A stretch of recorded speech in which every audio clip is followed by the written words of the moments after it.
Hi, everyone. I'm Isabel Pedersen, Associate Professor and Canada Research Chair of Digital Life, Media and Culture at UOIT, and I'm very proud to be here today. Tonight, I want to talk about one disruptive dream for technology. And it's a dream about technology and humans, and it's a dream about, really, artificial intelligence, but it goes one step further than a trusty AI assistant, your Alexa or your Siri. It's a dream about us collaborating with AI in a relationship that might be the most personal relationship you could ever have with a computer, or maybe even another person. The dream is to implant artificial intelligence in our brains. And while disruptive for the general public, for us, it's now the occupation of inventors, of neuroscientists, corporations, and militaries that believe brain-computer interaction is an ethical and viable option for citizens like us around the world.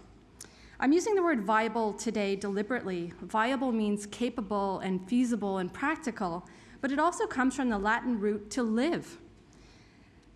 AI is advancing on us because we seek its viability, to incorporate it in our brains, to make it corporeal in us rather than in a self-driving car or a smartphone app or even a weapon is a significant cultural turn, and I think one that deserves our public scrutiny. Now is the time to question whether this turn in computing will be to our benefit. I like this 1981 definition of AI from an interview with Marvin Minsky from The New Yorker. Artificial intelligence is the ability of certain machines to do things that people are inclined to call intelligent. And the author here skirts the question over whether an AI is or is not an intelligent being, as long as we assume its agency.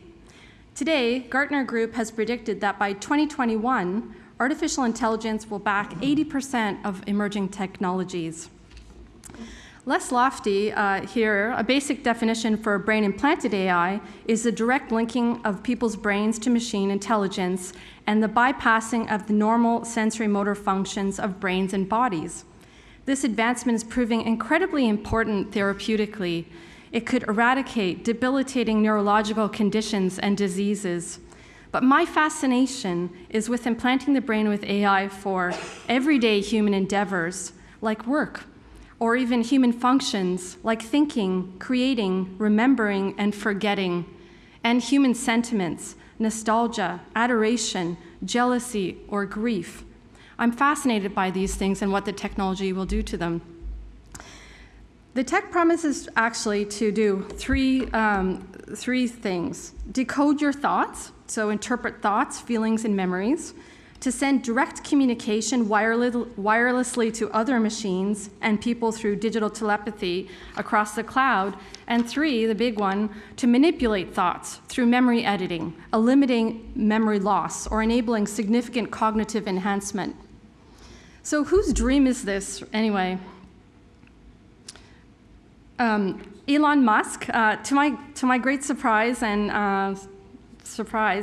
Elon Musk discussed brain-implanted AI in a long interview with comedian Joe Rogan last month. It went viral, and the image of multi-billionaire Musk smoking pot on camera was just too much for social media. But he also plugged his plan to merge AI with the human brain. He talked about us having superhuman cognition, and the news he generated had an impact suddenly. He had made brain implants much more mainstream and seemingly viable. In 2016, Elon Musk launched the nonprofit OpenAI for the mission to build safe artificial intelligence to ensure good outcomes for humans. But he also launched the for-profit Neuralink for brain-implanted AI and the uploading and downloading of thoughts to a computer. And this is what he said in an interview. I want to go back. If you have, this is quoting Musk, if you have an ultra-intelligent AI, we would be so far below them in intelligence that we would be like, a pet, like a house cat. And he goes on to suggest an AI layer on the brain that could work symbiotically with you. In a sense, Musk is designing a lifestyle with AI, with us handling our human behaviors, but with AI helping us to keep up. In a sense, he's trying to speak through our own mainstream fears of what could happen. And he uses an ideology of imagined panic to get us there. He promotes the existential risk of AI, humans' inferiority, to sustain the rhetorical and corporate need for brain implants. Neuralink is a way to keep up in the intelligence race constituted by the very data sphere that we have created.